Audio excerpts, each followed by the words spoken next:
In this video, I'm going to briefly break down chest, lateral, and belly breathing, explain what they are, when to use them, and some positions that you can use to help practice. Chest breathing is when we take short, shallow breaths, and it usually involves just an elevation of the shoulders and the ribs without any sort of expansion. So as we inhale, everything just elevates up. As we exhale, it just maybe comes down a little bit. This one's really common during sympathetic nervous system activation and does not involve our diaphragm. Because the breathing is only involving the elevation, we're not breathing low enough to actually expand, which is contraction of the diaphragm, and then to let it release on the exhale. This is where most people get that feeling of air hunger, like you can't take a deep enough breath. Some things that are also really common with this: tight, locked jaws, tight neck muscles, feeling tightness, stiffness in your throat. And if we breathe like this consistently, unfortunately, those muscle imbalances settle in. The second is belly breathing, and this is when our ribs expand 360 degrees out this way. Our belly and our back are expanding out from our spine and then just naturally releasing on our exhale. As we inhale, our full rectus abdominis is lengthening and expanding, and then shortening on our exhale. This form, we take in moderate oxygen. If you're doing proper belly breathing, you really shouldn't feel like you can't get enough air. Creating that 360-degree expansion below at the bottom of our rib cage is what's going to help us get the diaphragm involved, and that's going to activate our parasympathetic nervous system. Last is lateral breathing. It's very similar to belly breathing. Main difference is that instead of all 8 of your rectus abdominis blocks expanding as you inhale, focus on holding the lower 2 blocks in place. You're really breathing into your upper abdominals, and you're still expanding through your rib cage, and you're expanding laterally, not straight up like chest breathing, but we're holding on to those lower abdominals, which helps us keep our pelvis aligned. Also activates the parasympathetic nervous system, also has the diaphragm involved, and we can actually take in maximum oxygen when we do this. A lot of times people need to be careful because when you first start learning how to lateral breathe, you can get lightheaded from taking in more oxygen than you're used to. Our belly can only expand so much outward,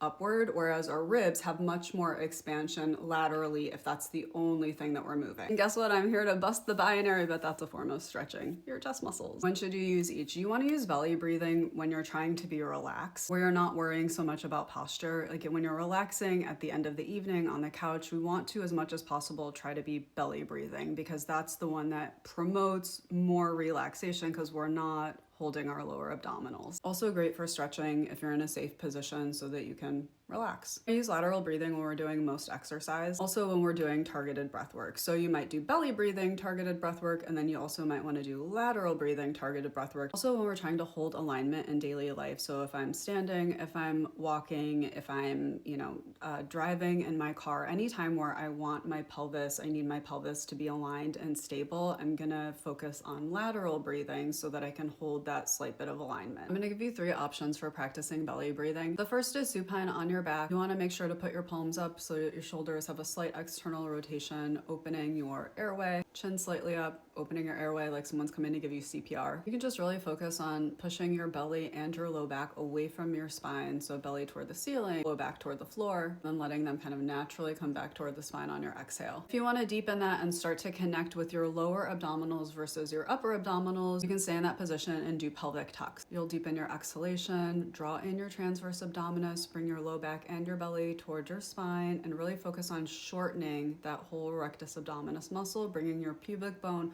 closer toward your rib cage. Next is to do this lying down but on your stomach, and I really like this one because sometimes it can be much easier to feel belly breathing when we're pushing our belly into the floor as opposed to up toward the ceiling, letting gravity work in our favor this way. Make sure to keep your shoulders nice and loose because again, we don't want to create a bunch of tension in our neck and shoulders. And then same thing, you're just going to focus on inhaling your belly and your back away from your spine, so this time pushing your belly into the floor and then feeling that just sort of natural release as you exhale. Not that our belly is going to fully lift off the floor, but Same thing, if you want to deepen this into an exercise and engage with your lower abdominals, you can do pelvic tucks, just tucking into the floor. The last is a little bit more advanced. It's a tabletop version. It's more advanced just because you need to be able to hold a tabletop position in proper alignment, and obviously it's not great for everybody's wrists, etc. But if this works for you, this is another good one. Just inhale, letting your belly fall toward the floor, and then exhale, bringing it back up, really just zipping everything like you're compressing toward your spine. Last, for lateral breathing, my favorite way to learn how to do this is actually on an exercise ball. Sit with your pelvis in neutral and try to keep it there. As long as you're trying to stay still, you are using your lower abdominals to hold your pelvis in place. It's one of those few times where the lower abdominals will activate and we don't really have to think about it, which is good. There's enough for us to think about. Trying to maintain that neutral pelvic position while you breathe and expand into the bottom of your